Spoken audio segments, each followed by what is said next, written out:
the recent Korean history for a minute before we talk about the alliance. You may be aware of the recent history. Just I'll remind you how the Korean Peninsula was divided. In the 19th century, Japan was the first country in East Asia to follow the example of Western imperialism, so build military power and adopted the open door policy, and became a strong nation in East Asia. And in the 19th century, China, which used to be long-standing so-called Middle Kingdom in East Asia for thousands of years, they became a rather weak nation and started to be totally humiliated and trampled by Western powers and Japan. And Korea was also eventually reduced to Japanese colony. And then in 1945, with the end of Second World War, Korea liberated from 35-year-long the Japanese rule. And then at the same time, the Korean Peninsula was occupied by the victorious powers in the Pacific War, the US and the Soviet Union. So the northern half of the peninsula was occupied by the Soviet Union, and the southern half was by the United States. At that time, the Soviet Union was very lucky, in a sense, to declare war against Japan just 1 week before Japan unconditionally surrendered in a rather abrupt manner, largely because of US nuclear bombs dropped on Hiroshima and Nagasaki.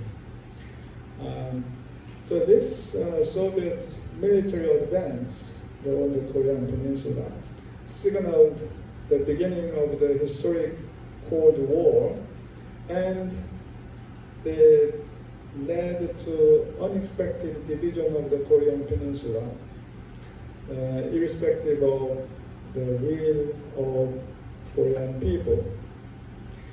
Then in the context of the ensuing Cold War between the Soviet Union and the United States, the two Koreas, one backed by the United States in the south and the other backed by the Soviet Union in the north, established their governments respectively in 1948. Then in 2 years' time, the Korean War broke out with invasion of North Korea into the south. Then the war lasted for 3 years with US and Korea and other around 20 countries under UN flag on one side, and China, North Korea, assisted by the Soviet Union on the other side. The war lasted for 3 years, and then stopped with the conclusion of armistice agreement. The armistice agreement in 1953, and then some 70 years later, now the Korean Peninsula is still technically at war due to the lack of official peace treaty between the warring parties.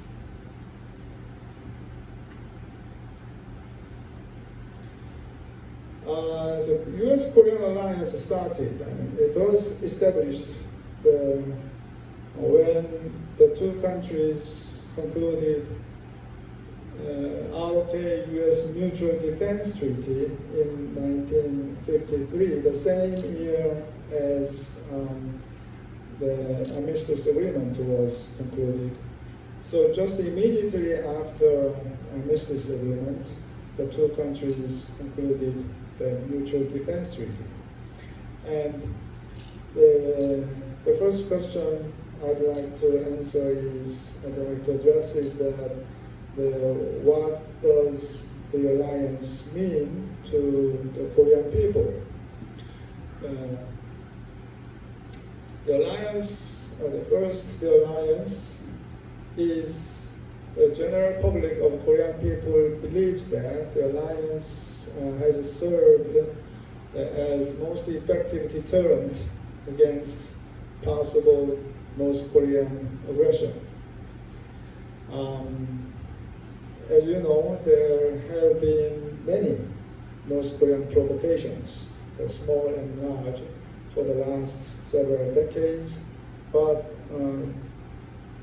Korean people believe that as long as U.S.-ROK alliance remain solid, as General Williams just emphasized, we believe that there will be the full-scale Korean War again on the peninsula. As you know, North Korea is quite poor country economically, but militarily formidable country. North Korea has nuclear weapons. They successfully tested even hydrogen bomb, and they have even partially successfully tested the ICBM, intercontinental ballistic missiles.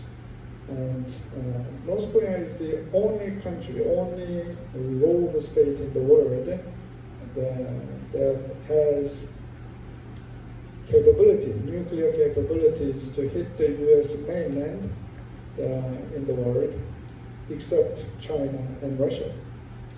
And also North Korea has other WMD capabilities, including biochemical weapons.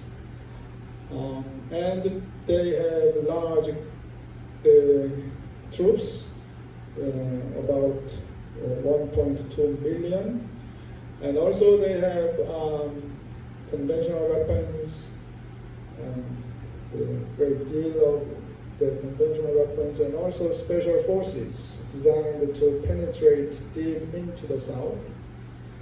And also they have cyber warriors. They recruit brilliant students from high school, and the state actually they maintain and they develop the cyber warfare capabilities. The North Korea, generally supported by China and Russia, they continue to defy U.S.-led international order and they continue to pursue communalization of the whole peninsula. The unification is their long-held dream. Second, the Korean people believe that the U.S.-ROK alliance is a regional stabilizer in Northeast Asia.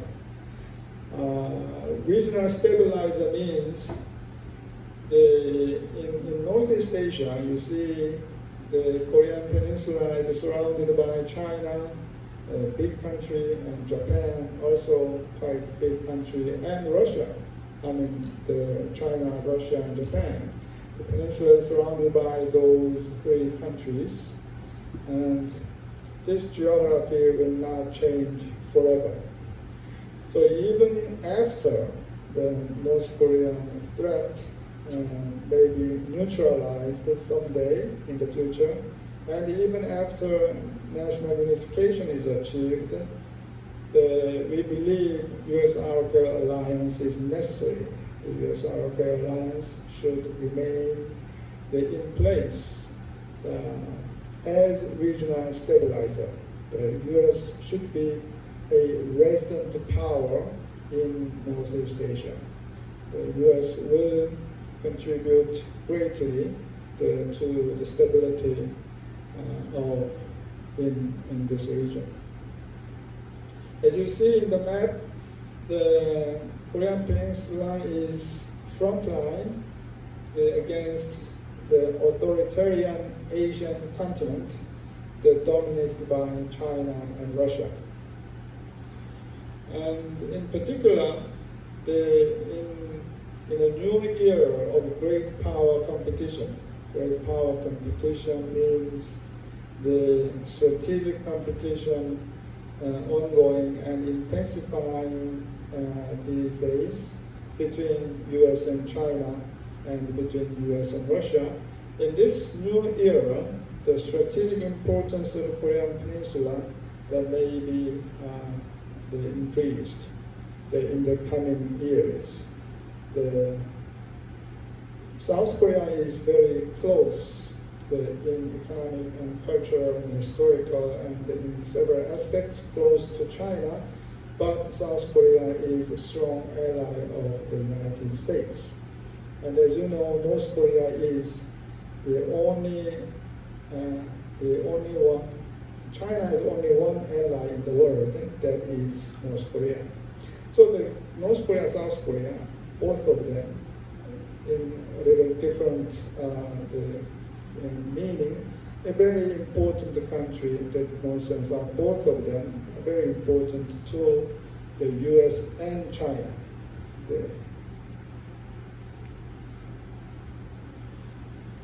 And third, the Korean people believe that the US-ROK alliance significantly contributed to economic development, ROK economic development, and our prosperity. The alliance reduced the North Korean risk and promoted foreign investment in the South. And it has been a bedrock for ROK prosperity for over the last several decades. You can see this satellite image at night. Due to the darkness of North Korea, South Korea looks like an island.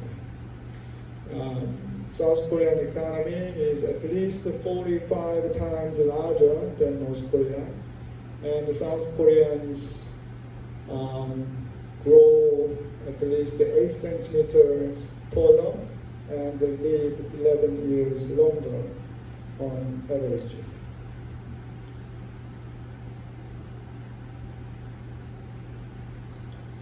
The alliance is also the part of our national identity.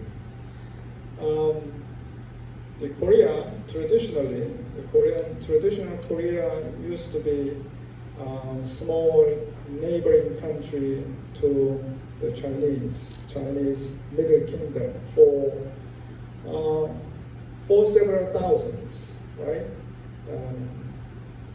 But Korea just changed it 70 years ago. From a small neighboring country of China in Northeast Asia, Korea has become U.S. ally and globalized economic power and IT power. It's totally changed it. So our national identity, our national destiny changed because of this alliance. And as you know, these years, the K-pop, K-drama, K-beauty, whatever K is very popular, right? Yeah. And also we share common values. The US and ROK share common values such as freedom, democracy, human rights, and rule of law. And these values are also part of our new national identity. Then the next question is, what kind of country is North Korea?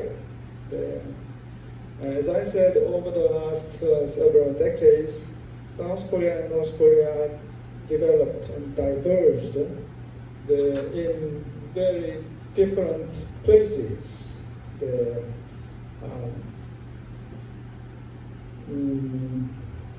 But South and North Korea have the same ethnicity, that we are same people, and we share same food, language, same cultural heritage, and same history. But now we are very, very different countries. All because of the political and economic system. The only difference is political and economic system. And our system is supported by US-ROK alliance. North Korea is a perfect example of a totalitarian state in the 21st century. North Korea is infamous for hereditary dictatorship, personality cult, and indoctrinating all North Korean citizens from childhood. And according to one UN report, which is most authoritative report on North Korean human rights situation, the so-called COI report, Commission of Inquiry report, the North Korean situation, the gross human rights violations constitute the crimes against humanity. And crimes against humanity conducted not by North Korean individuals, but conducted by state itself. So crimes against humanity is kind of highest level of crimes. And this systematic, widespread, gross human rights violations based on state policies reveal a state that has no parallel in the 21st century. This is not my word, this is a UN report. So it's like the Gulag state in Stalin era, or the prison camps in Nazi era. But in the 21st century, there is no Nazi, there is no Stalin, there is North Korea. And North Korea is the typical rogue state. Rogue state engaging in a lot of illicit and illegal activities all around the world.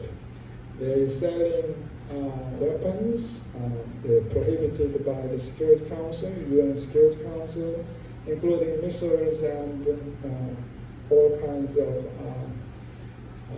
conventional weapons to Iran, Syria, and other countries in the Middle East and Africa.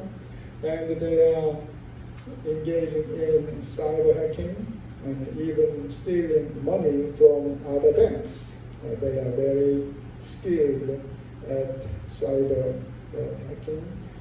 And they engage in drug trafficking, and also they manufacturing dollars. They counterfeiting US dollars, and they engage in all around the world money laundering. So the North Korea is not just one of the dictatorial states. North Korea is a large criminal organization. Then let's talk about North Korean nuclear development. You may know that North Korea is the only country in the world that conducted nuclear tests in 21st century. India and Pakistan conducted nuclear tests. It was in 1998. In the 21st century, the only country is North Korea. And North Korea is the only country that withdrew from NPT, the non-nuclear and nuclear non-proliferation treaty. Besides North Korea, there are three unofficial de facto nuclear weapon states, such as Israel, India, and Pakistan. But those three countries are different from North Korea because they never joined in NPT, the Nuclear Non-Proliferation Treaty. North Korea is the only country that joined the NPT and acquired some technologies from other countries and then withdrew from the NPT. And North Korea is the only country, as I said, that developed ICBM, intercontinental ballistic missile, targeting the U.S. mainland, the only country targeting U.S. mainland officially, except China and Russia. I actually worked in the Ministry of Foreign Affairs, in headquarters in Seoul, and overseas post the United Nations and Washington and other places. I have been involved with this issue for a long time. My conclusion, not only my conclusion, but conclusion of many experts in the US and Korea, is that North Korea will never denuclearize. It's a rather pessimistic prospect. North Korea has no intention to abandon its nuclear capabilities. Kim Il-sung is the founder of North Korea. He was so-called the guerrilla fighter in the 1930s, the 40s, in Japanese colony. So he was very, very impressed by the destructive power of the nuclear weapons that dropped on Hiroshima and Nagasaki. And Japan just surrendered. So he was very impressed. And he decided to develop nuclear weapons as early as 1960s. But the Soviet Union and China did not offer much help to North Korea. So North Korea developed nuclear weapons and missiles on their own. So they are quite proud of their indigenous technology. And they believe the nuclear weapons is the only and the best guarantor of the survival of the regime. They need nuclear weapons in order to maintain the regime. As I said, North Korea is a very unique country. It's a large criminal organization, so it is not easy to maintain the regime.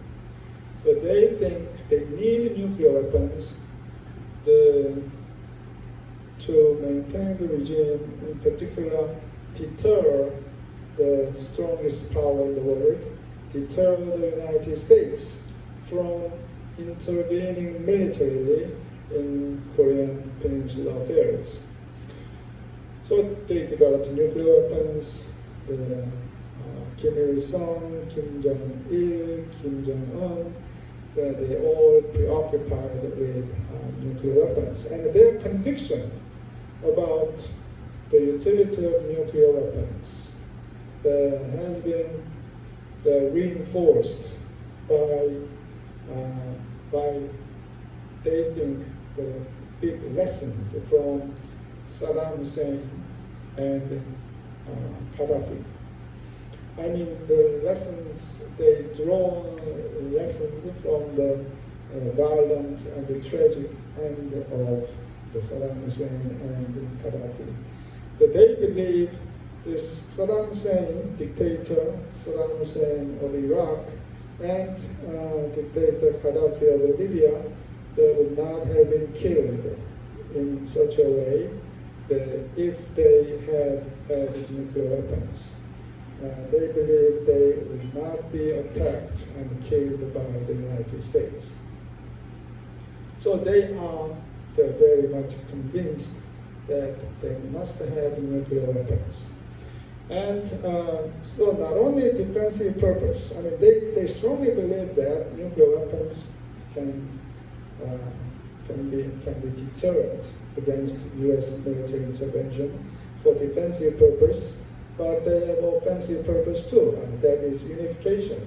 They believe someday in the future, in the event of political and social chaos in the South, they think they can seize and take over South Korea rather easily if, this is a big if U.S. does not intervene. So for that purpose, they need nuclear weapons, the targeting, the capable of reaching the U.S. mainland, targeting Washington and New York.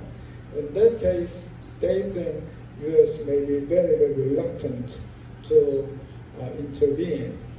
Then they can achieve unification someday in the future.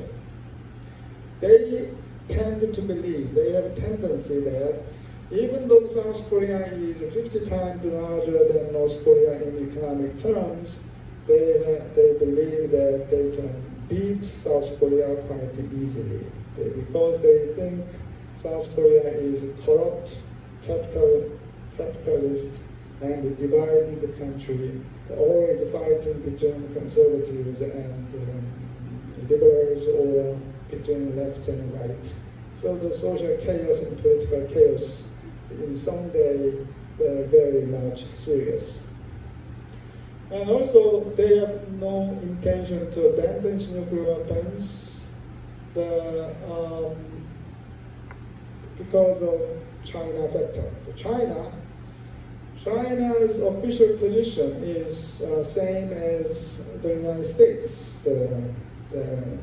They support complete and irreversible denuclearization of North Korea, but China has different political and geopolitical interests. China regards North Korea as a strategic buffer, a very important buffer for preventing U.S. influence, U.S. power from reaching the border of China. So China, even though they officially support denuclearization of North Korea, and they, from time to time, they join the very, very strong, tough Security Council sanctions resolutions. At the same time, they help North Korea evade the sanctions. They ease sanctions. I mean, they continue to provide a lifeline to North Korea because they do not want North Korea to collapse. So for them, for China, North Korea's stability means maintenance of North Korean regime, is more important than denuclearization of North Korea. So North Korea, even though they are under robust Security Council sanctions, they can survive with Chinese help. So overall, we can say that there is a very little chance of a breakthrough in nuclear negotiation. Now we have new U.S. administration, so the Biden administration will take a little different approach in terms of negotiation with North Korea. But for several reasons, there is not likely, it is not likely to see some successful negotiation outcome. It is very, very difficult to expect the nuclear issues to be resolved through negotiation.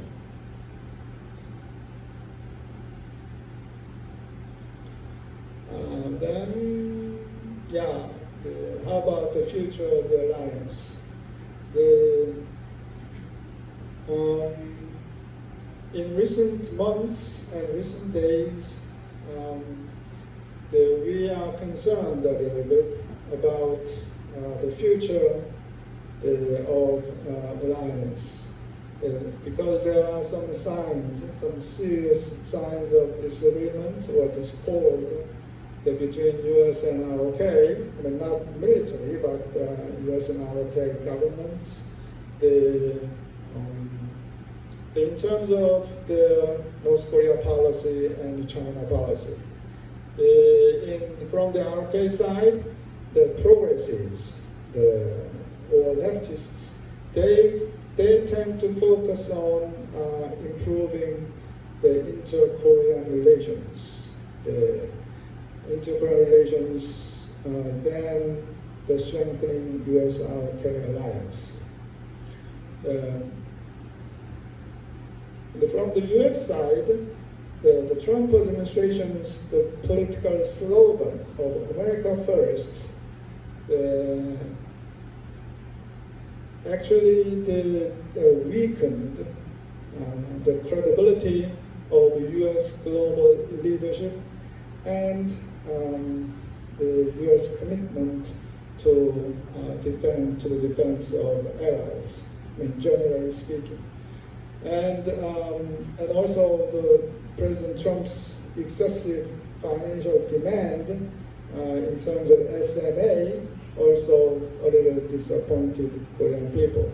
Now, U.S. government, I mean, we are expecting new government to come into power. Then this factor coming from the U.S. side may disappear very soon, right? And there are other factors affecting, which will affect the U.S.-ROK alliance in the future. First, the geography. Geography will never change. So the Korean Peninsula, the strategic importance of the Korean Peninsula will never change. And also, important factor, North Korea's continuing nuclear development.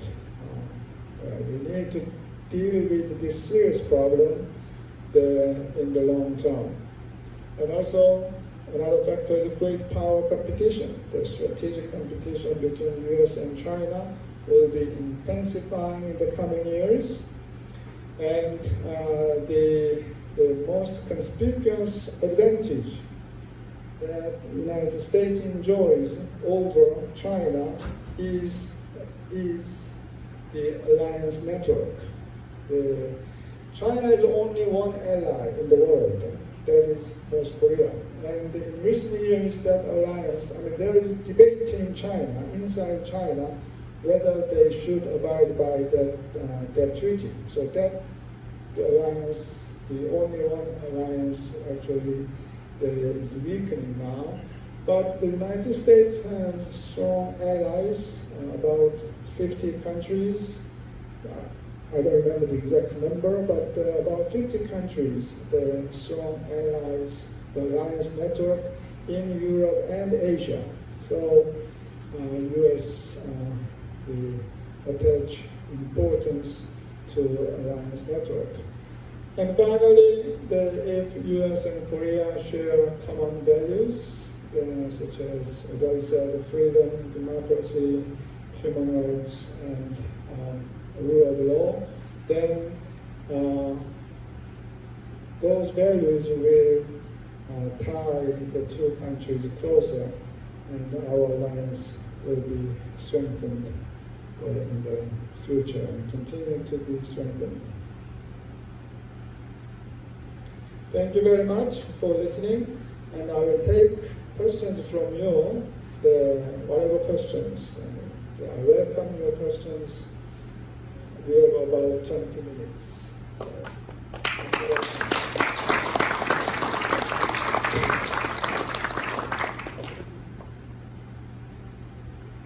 anybody have any questions for the ambassador?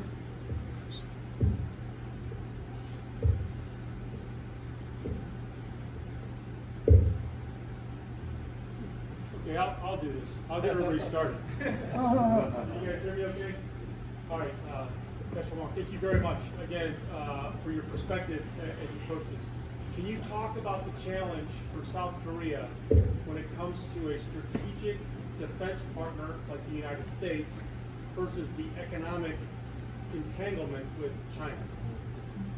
Very good question, and that question will be one of the tough questions that Korea will face in the coming years, right? Our relationship with China is very close.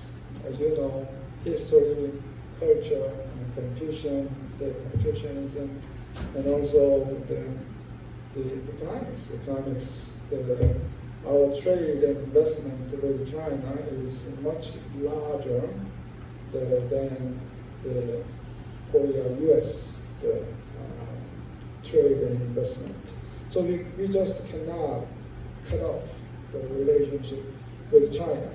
At the same time, as I said, the majority of Korean people, a great majority of Korean people supports US-RK alliance. We do not